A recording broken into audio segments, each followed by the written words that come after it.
e Redentor meu. Amém e amém. Abra mais uma vez a sua Bíblia no Evangelho de Mateus, capítulo 18, a partir do versículo 21. Vamos fazer mais uma vez essa leitura. E diz assim o poderoso Evangelho do Senhor. Então Pedro, aproximando-se, perguntou a Jesus: Senhor, até quantas vezes meu irmão pecará contra mim, que eu lhe perdoe? Até 7 vezes? Jesus respondeu: não digo a você que perdoe até 7 vezes, mas até 70 vezes 7. Por isso o reino dos céus é semelhante a um rei que resolveu ajustar contas com os seus servos. E passando a fazê-lo, trouxeram-lhe um que lhe devia 10.000 talentos. Não tendo ele, porém, com que pagar, o senhor desse servo ordenou que fossem vendidos ele, a mulher, os filhos e tudo o que possuía, que assim a dívida fosse paga. Então o servo, caindo aos pés dele, implorava: tenha paciência comigo e pagarei tudo ao Senhor. E o senhor daquele servo, compadecendo-se, mandou embora e perdoou-lhe a dívida. Saindo, porém, aquele servo encontrou um dos seus conservos, que lhe devia 100 denários. Agarrando-o, começou a sufocá-lo, dizendo: pague-me o que você me deve. Então o seu conservo, caindo aos pés dele, pedia: tenha paciência comigo e pagarei tudo a você. Ele, porém, não quis. Pelo contrário, foi e o lançou na prisão, até que saldasse a dívida. Vendo os seus companheiros o que havia acontecido, ficaram muito tristes e foram relatar ao seu senhor tudo o que havia acontecido. Então o senhor chamando aquele servo, lhe disse: servo malvado, eu lhe perdoei aquela dívida toda, porque você me implorou. Será que você também não devia ter compaixão do seu conservo, assim como eu tive compaixão de você? E indignando-se, o Senhor o entregou, aquele servo, aos carrascos, até que lhe pagasse toda a dívida. Assim também o meu Pai, que está no céu, fará com vocês, se do íntimo não perdoarem cada um ao seu irmão. Este é o Evangelho do Senhor. Louvado sejas, ó Cristo. Louvado sejas, ó Cristo, porque nós temos essa palavra para nos nortear, para nos lembrar daquilo que Jesus ele fez por nós ali naquela cruz, para nos lembrar da vontade dele para mim e para você. Deus seja louvado por isso. Queridos, nós estamos aqui diante de uma parábola que Jesus ele conta depois que dá algumas instruções a respeito de perdão e da mensagem essencial de Jesus, que é perdão. Se a gente pudesse resumir qual a mensagem, o resumo do que Jesus ele veio fazer e proclamar. Ele veio fazer e proclamar perdão. Ele veio perdoar a nossa dívida, o nosso pecado. E aí, quando Jesus está tratando disso tudo, inclusive já fazendo uma propaganda, o Atitude esse ano vai também falar um pouco disso, de relacionamento, né? O versículo tema é: onde estiverem 2 ou mais reunidos no meu nome, eu estarei no meio. E esse versículo, que muitas vezes foi interpretado apenas para o culto, ele tem um contexto aqui que é como tratar a ofensa de um irmão. E o quanto a presença de Deus se revela, né, nos nossos relacionamentos. E a gente vai estar falando sobre isso no Atitude também. Mas, depois que Jesus instrui sobre o perdão, Pedro se levanta diante de Jesus e diz assim: Jesus, até quantas vezes eu devo perdoar o meu irmão? E Pedro ele queria ganhar um ponto com Jesus, porque Pedro ele sabia que Jesus sabia que na cultura judaica se perdoava até 3 vezes. Então, se você errou com alguém, então durante 3 vezes dava para perdoar, depois disso não. Então o que é que Pedro faz? Como ele era religioso demais, ele queria sempre estar à frente, ele queria barganhar com Jesus. Ele chega para Jesus e diz assim: Jesus, até quantas vezes então eu devo perdoar? Até 7? E aí ele queria um elogio de Jesus, ele queria que Jesus olhasse para Pedro e dissesse assim: Pedro, você é um cabra muito crente. Porque assim, a cultura judaica de 3, você poderia dizer pelo menos 4, mas você está dizendo 7 vezes. Mas não foi isso que Jesus disse. Jesus, ele disse: não, Pedro, não é até 7, não é até 4, 3, é até 70 vezes 7, e não é 490 vezes.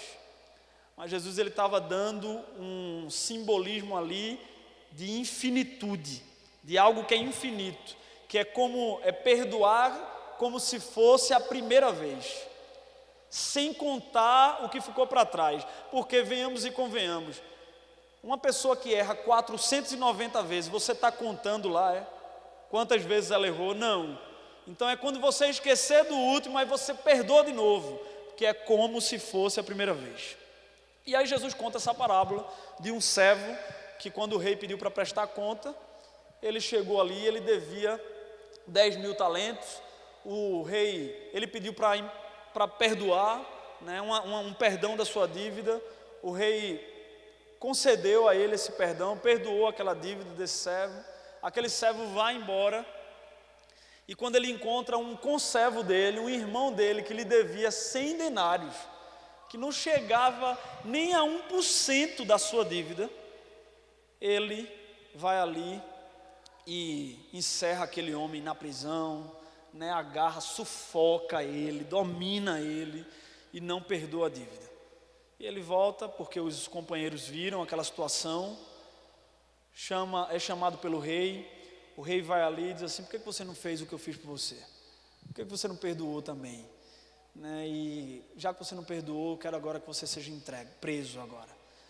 E aí Jesus, ele conclui esse ensinamento sobre perdão dizendo: assim Deus vai fazer com todo aquele que não perdoar do íntimo, né? Que não perdoar verdadeiramente cada um ao seu irmão.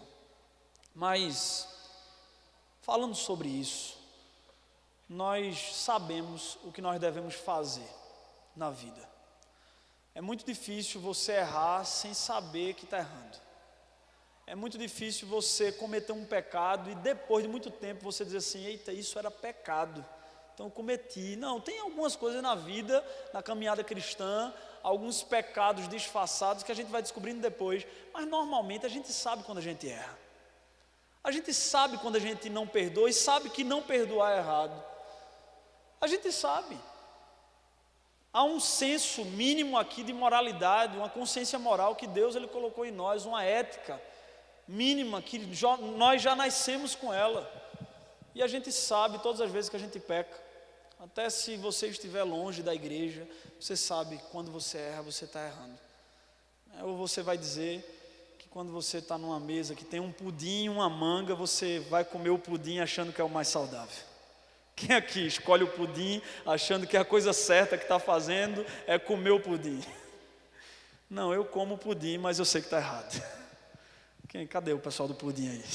Amém. Misericórdia. Mas, por que esse homem não perdoou? Por que esse homem, tendo uma dívida perdoada, ele não repetiu aquele perdão na vida daquele homem?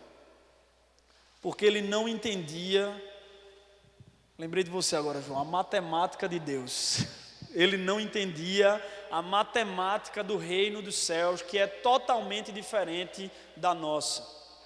A matemática de Deus, ela não é uma racionalidade, algo racional, como a gente faz uma continha nossa assim, né, de bateu, levou, de ser proporcional ao outro. Não funciona assim no reino de Deus.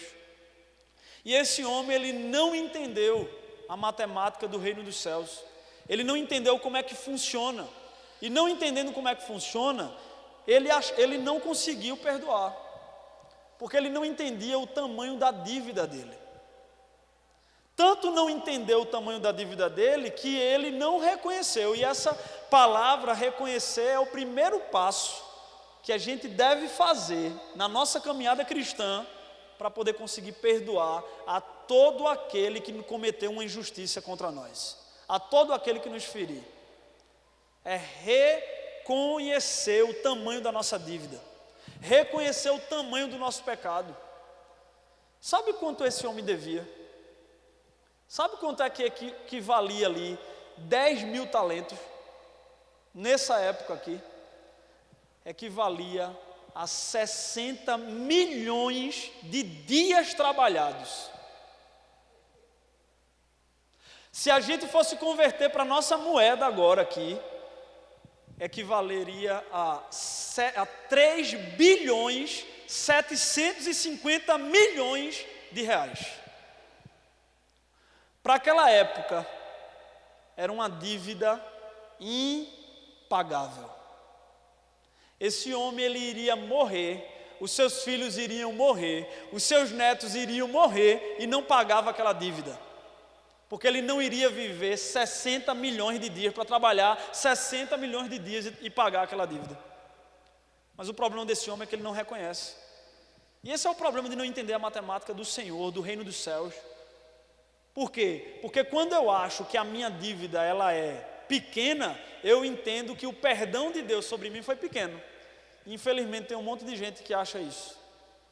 Eu já vi muita gente achando isso, se nivelando com os outros, se comparando com os outros. Tem gente no reino de Deus, na igreja, que acha que Jesus ele só derramou 3 ml de sangue na cruz por ele, porque ele já vivia certinho, já pagava os impostos, tinha uma família organizada, criou seus filhos, foi obediente a pai e mãe, estudou, viveu na igreja a vida toda, só teve um casamento na vida. Então assim, para mim, nessa situação, talvez só foi umas 3 ml, umas 4 ml que Jesus derramou de sangue. Agora já para fulano, que já passou por não sei quantos casamentos, os filhos estão todos aí desorganizados, não viveu a maior parte da sua vida na igreja, então acho que Jesus ali, ele teve que derramar uns 3 caminhão-pipa de sangue para poder lavar aquela alma, né?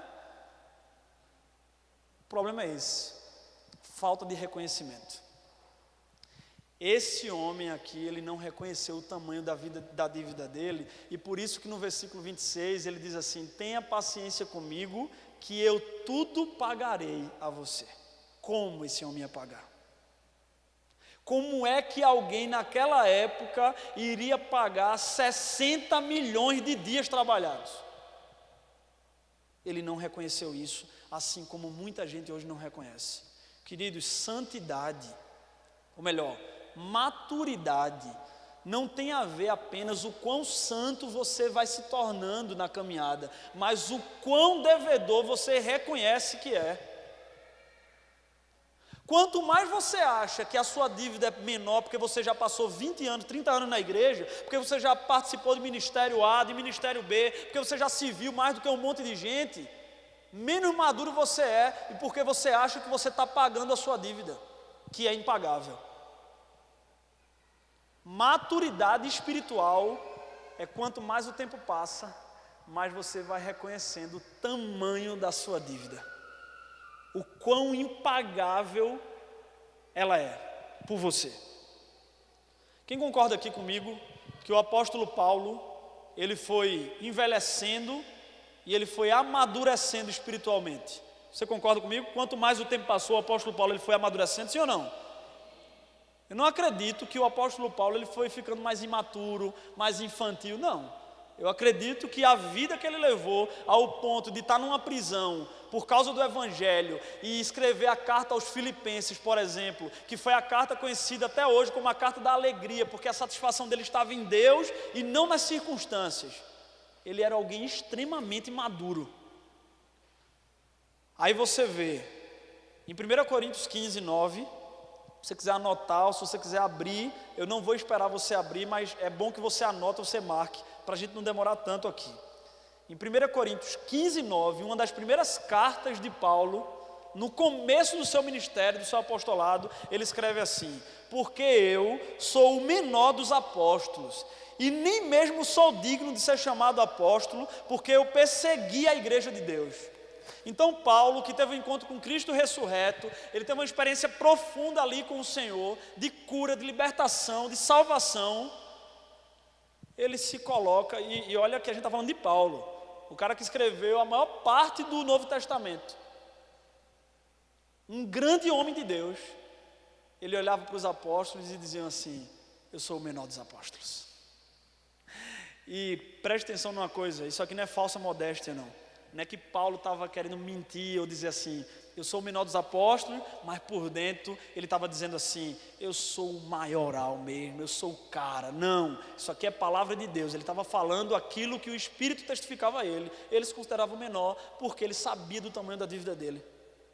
Está vendo os apóstolos todos aí, até aqueles que a gente nem lembra os nomes, nem sabe os feitos que não foram declarados aqui. De todos eles eu sou o menor. Isso é maturidade. Aí 6 anos se passaram, e aí Paulo foi escrever a carta à igreja de Éfeso, aos Efésios. Em Efésios 3:8, Paulo escreve assim: a mim, o menor de todos os santos, foi dada esta graça de pregar aos gentios o evangelho das insondáveis riquezas de Cristo. 6 anos depois dele se considerar o menor dos apóstolos, ele amadureceu, sim ou não? Sim ou não? Ele amadureceu. Se ele amadureceu, ele reconheceu que a dívida era muito maior, e ele não se considerava mais o menor dos apóstolos, e talvez ele tenha dito assim: não sou o menor dos apóstolos, eu sou o menor dos santos. Porque naquela época os santos eram chamados um com o outro. Os irmãos na igreja eram chamados santos, no sentido de ser separado, né? Alguém que agora está caminhando com Cristo, não de ser perfeito. Esse é um título que nós temos em Cristo Jesus. Nós somos santos em Cristo, não porque não erramos mais, mas porque somos separados. A palavra ali é kadosh, é separação. A gente agora vive para a glória de Deus. E até quando a gente erra, a gente sabe que a gente erra, e a gente volta ao acerto, porque é para a glória de Deus. Então Paulo, ele deixa, depois de amadurecer mais, de ser o menor dos apóstolos, e ele se torna agora: eu sou o menor dos santos. Ele podia repetir aqui na carta aos Efésios, dizendo assim: eu sou o menor dos apóstolos. Não, eu não sou o menor dos apóstolos, eu sou o menor dos santos, dos cristãos que existem, eu sou o menor. Paulo estava dizendo que era menor do que a gente, menor do que eu, menor do que você. De todos os santos, eu sou o menor. De 3 a 4 anos se passam, e Paulo escreve a Timóteo. Paulo já preso, ele escreve a Timóteo, em 1 Timóteo capítulo 1, versículo 15. Paulo vai já bem amadurecido, quase pronto para ser colhido, porque ele daqui para frente já morre, né? Ele já vai ser ali decapitado, é pouco tempo que se passa, então ele já estava em direção ao seu martírio. Bem maduro, ele diz assim, 1 Timóteo 1,15: esta palavra é fiel e digna de toda aceitação, que Jesus Cristo veio ao mundo para salvar os pecadores, dos quais eu sou o principal. Olha a maturidade onde nos leva.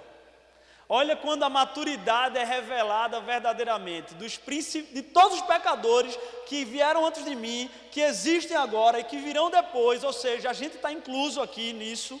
Paulo estava dizendo: eu sou o principal de todos os pecadores, porque ele reconhecia o tamanho da sua dívida. Sabe o que acontece quando a gente não reconhece o tamanho da dívida da gente? A gente entra num sistema de querer pagar a dívida, um sistema chamado religiosidade, onde a gente vai ali tentar fazer coisas para tentar pagar o preço do nosso pecado, que já foi pago na cruz. Então, se você está tentando fazer coisas para se sentir merecedor, você está dizendo que o sacrifício de Cristo na cruz foi insuficiente, foi em vão, não foi completo. E a gente fala todo domingo aqui na Eucaristia que aquele sacrifício foi suficiente, porque é bíblico isso, e a gente crê nisso. Mas a gente faz isso, e a gente passou muito tempo assim. Eu digo a gente enquanto história da igreja. A igreja, no sentido, em lato sensu, no mundo, ela entrou nessa história de querer pagar, um sistema de pagar o pecado, de pagar a conta. Um sistema que invalida o sacrifício de Cristo na cruz. De tentar querer ali pagar a sua própria dívida, da qual que a dívida é o quê? Pode falar, gente, vamos lá. Impagável.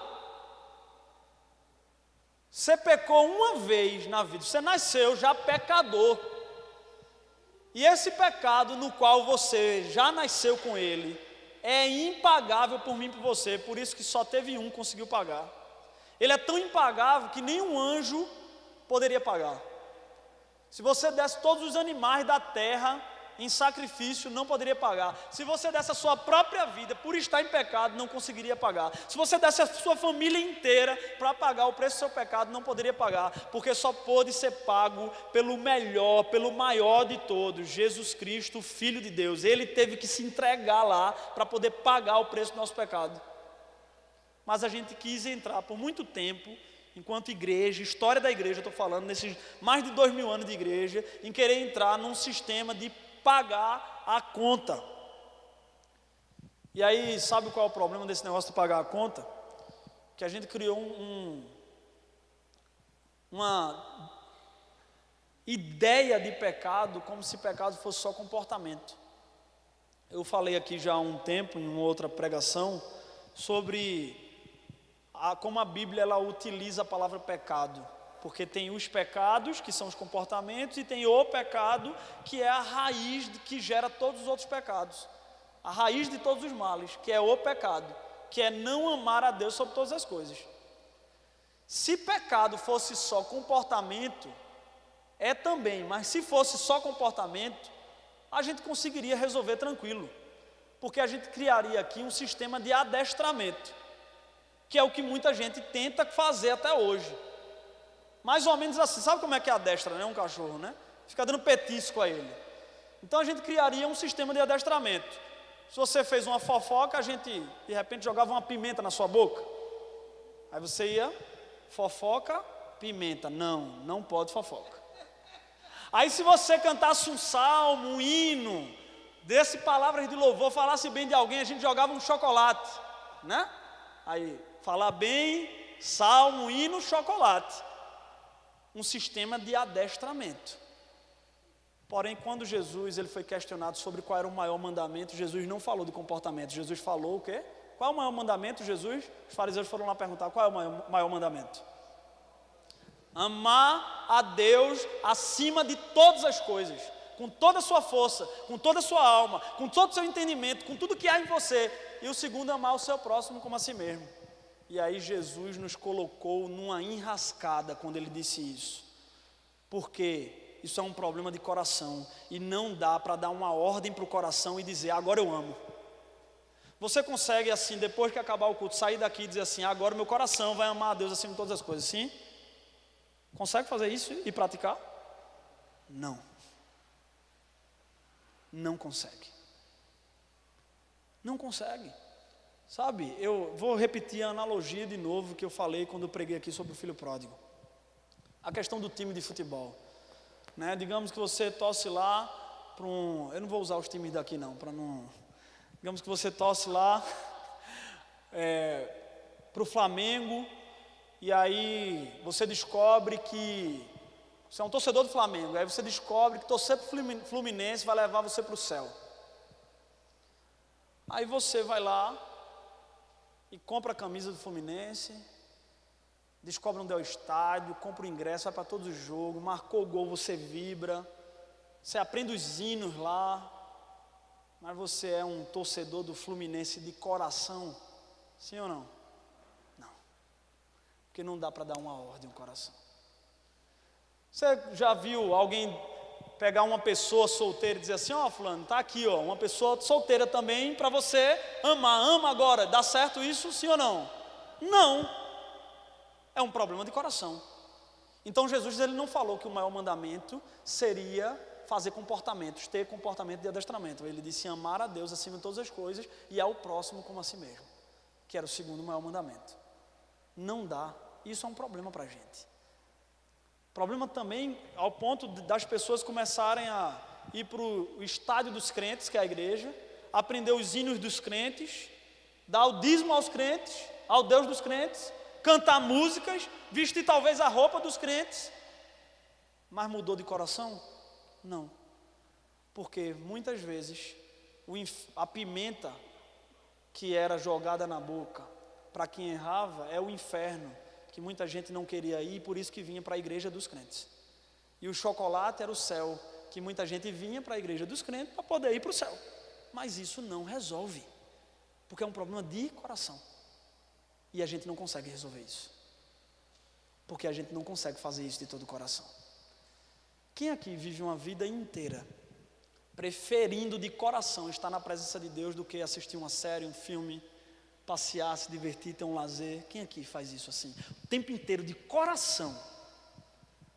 Não estou dizendo que você não faz essas coisas. Você lê a palavra, você ora, você busca, você jejua, você vai aos cultos, mas nem todas as vezes é de coração, porque a gente não consegue. Por isso que a segunda coisa a fazer depois de reconhecer, quando você reconhece isso, é você receber. Porque esse homem aqui, ele não recebeu. Quando ele pediu assim, me dê tudo, tenha paciência comigo que tudo eu vou pagar. Sabe o que o rei fez? O rei, na continuação do versículo 26, o rei fez assim, disse assim: e o senhor daquele servo, compadecendo-se, mandou embora e perdoou-lhe a dívida. Ele perdoou. Ele não estava contando mais que viesse a ser pago. Ele não estava mais querendo que aquele homem voltasse depois para prestar conta. Não, aquele homem não reconheceu e pediu paciência para pagar. Mas aquele rei, sabendo que era uma dívida impagável, disse: vá embora que você está perdoado, eu me compadeço de você. Eu não vou mais prender a sua família, eu não vou mais prender você. Vá embora, você está perdoado. O problema é que por ele não reconhecer, ele não fez a segunda coisa, ele não recebeu. É preciso receber. É preciso entender que Deus já nos perdoou, que Ele já pagou o preço. Mas sabe qual é o problema da gente em não receber? É que talvez muitos de nós foi acostumado desde criança, talvez, a pagar por tudo. Tudo era uma barganha. Tudo tinha que fazer alguma coisa para receber em troca. E aí a gente vai crescendo assim. A gente não sabe receber. A gente não sabe. A gente foi programado para sempre estar pagando tudo. Quer ver um exemplo disso? Você recebeu um presente no seu aniversário. Aí você já fica pensando, quando chegar o aniversário daquela pessoa que lhe deu o presente, mais ou menos quanto é que foi o presente que aquela pessoa me deu para eu comprar? Foi uns R$150, então eu vou comprar mais ou menos um presente naquele valor para poder pagar. Porque a gente não sabe receber. Alguém paga um almoço para você, um lanche para você, você já fica agoniado, diz assim: não, na próxima é comigo, então você não recebeu. Você está pagando, sendo que você só vai pagar depois, porque não sabe receber. E aí Jesus, ele pega uma criança que chega perto de Jesus sem formalidade nenhuma, e o que é que Jesus diz? O reino dos céus é daqueles que têm um coração como uma criança, e que sabe receber o reino dos céus como uma criança. O reino dos céus são desses aí, que sabe receber, porque sabe que não tem como pagar.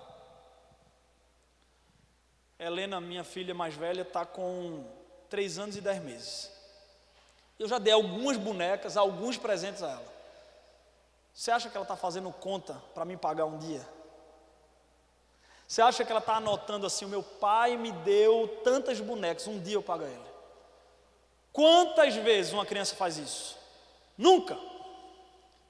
O trabalho da gente é pedir para ela agradecer quando ela recebe as coisas, que ela já pega e já corre.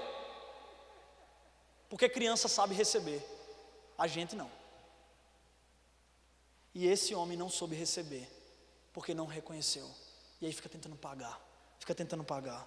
É muito difícil para muitos de nós.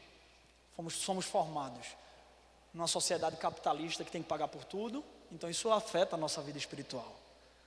Num sistema, por exemplo, na escola, desde a escola, que avalia a gente por notas, estudou, fez a prova, passou, ganhou uma nota boa. Se não estudou, não passou, ganhou uma nota ruim. Então o tempo todo a gente pagando por alguma coisa. E aí de repente a gente entra num reino que não funciona assim, porque o reino de Deus é de ponta cabeça.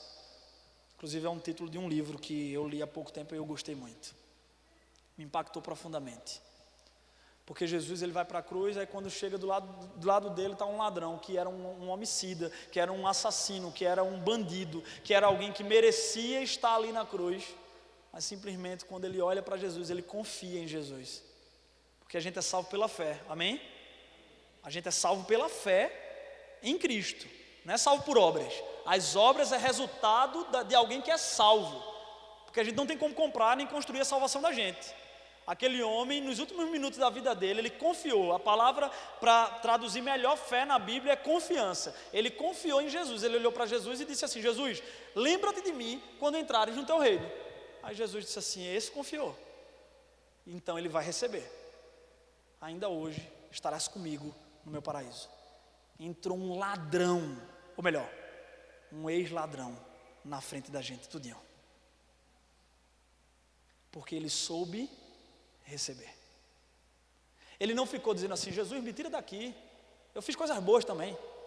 Não, ele inclusive repreendeu o outro ladrão que estava lá pedindo para Jesus tirar. Ele disse assim: nós estamos aqui porque merecemos, ele não. E aí ele faz esse pedido: lembra-te de mim, me salva. Aquele homem, ele vivenciou como é que funciona a matemática no reino de Deus. É diferente da nossa. Aprenda a receber, mas você só vai aprender a receber depois que você reconhecer. E por último, você precisa repetir. Sabe, esse reino de Deus não é tão ilógico assim, porque nós somos pais, né? A maioria aqui é pai. E o que é que os pais de vocês, o que é que os filhos de vocês fizeram para vocês amá-los? O que é que eles fizeram? Hein? Nada. Quando estavam na barriga, feito Benjamin, já começou a gastar o dinheiro da gente. Não é, Gabriel? Na barriga, descobriu que está grávida, já começa a gastar o dinheiro. Como é que a gente iria amar alguém, gostar de alguém assim, que já gasta o dinheiro da gente antes mesmo de nascer? Mas a gente ama profundamente. Então a maneira de Deus tratar a gente não é tão ilógica, porque a gente faz isso com os filhos. A gente ama profundamente, a gente dá a vida por eles, mesmo quando eles erram com a gente, mesmo quando a gente fica chateado, mesmo quando a gente perde às vezes a paciência, a gente sempre vai fazer tudo por amor. É por isso que a gente precisa receber isso, e a gente precisa repetir. Sabe o que o Evangelho é resumido nessas 3 palavras. A gente pode resumir o Evangelho nessas 3 palavras: em reconhecer, em receber e em repetir. Porque quando você reconhece a sua dívida impagável, você recebe esse perdão que foi derramado através de Cristo na cruz, você vai olhar para alguém que pecou, e assim como Cristo fez com você, você vai ter força para fazer também na vida do outro. Porque você vai entender que você pecou contra alguém que é muito mais importante do que você, que essa pessoa pecou contra você. Quem está entendendo, amém? Eu sei que não é fácil, mas tudo começa com reconhecimento e com recebimento. E aí você vai começar a repetir. Sabe, queridos, maturidade espiritual é você entender que você é tão pecador quanto a pessoa que pecou contra você. E aí você vai olhar para o seu próximo, para o seu pai, para a sua mãe, para os seus filhos, para o seu cônjuge, para os seus amigos, para os seus liderados, para o seu líder, e você vai perdoar, não olhando para ele. Você vai olhar para quem lhe feriu, e você vai resolver perdoar olhando para Cristo. Você perdoa quem lhe feriu olhando para Cristo. Você perdoa quem fez mal para você olhando para Jesus. E você vai viver o que é maturidade espiritual. Sabe o que é maturidade espiritual? Em relação a perdão, Pastor Paulo Borges Júnior disse uma frase que me marcou muito sobre isso. Maturidade é você viver numa comunidade espiritual, seja dentro da sua casa, seja aqui na congregação, no seu grupo de amigos, no trabalho, e você ser tão maduro espiritualmente, tão parecido com Cristo, ao ponto de você dizer assim, a sua esposa, ou ao seu esposo, ou ao quem convive com você: se vocês tiverem de errar contra alguém, erre contra mim, porque vocês já têm o meu perdão. Amém? É difícil dizer amém para isso.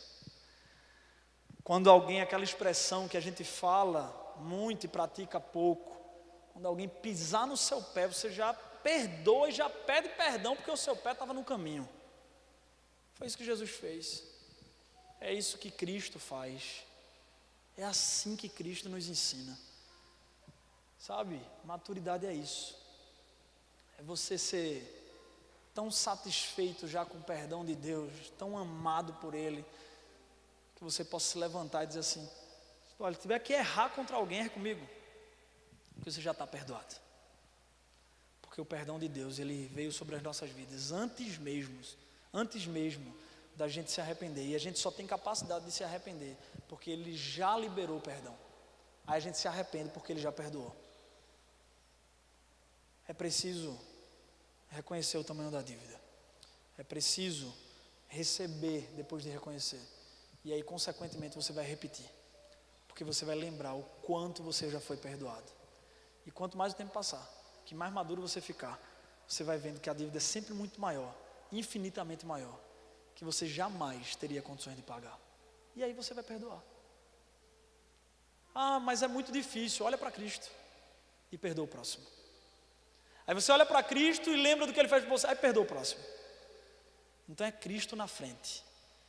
Cristo na frente entre você e os seus amigos, mas Cristo também na frente entre você e os seus inimigos, para que de você saia sempre o perdão de Cristo na vida do outro. Para que você não seja um fiel depositário do perdão de Cristo para o outro, porque Cristo já perdoou ele. E por que você não vai perdoar? Perdoe. Até 7 vezes? Não. Como se fosse sempre a primeira vez. Vamos orar por isso. Pai, obrigado, Senhor, porque a Tua palavra, ela nos lembra de tudo que o Senhor fez por nós na cruz.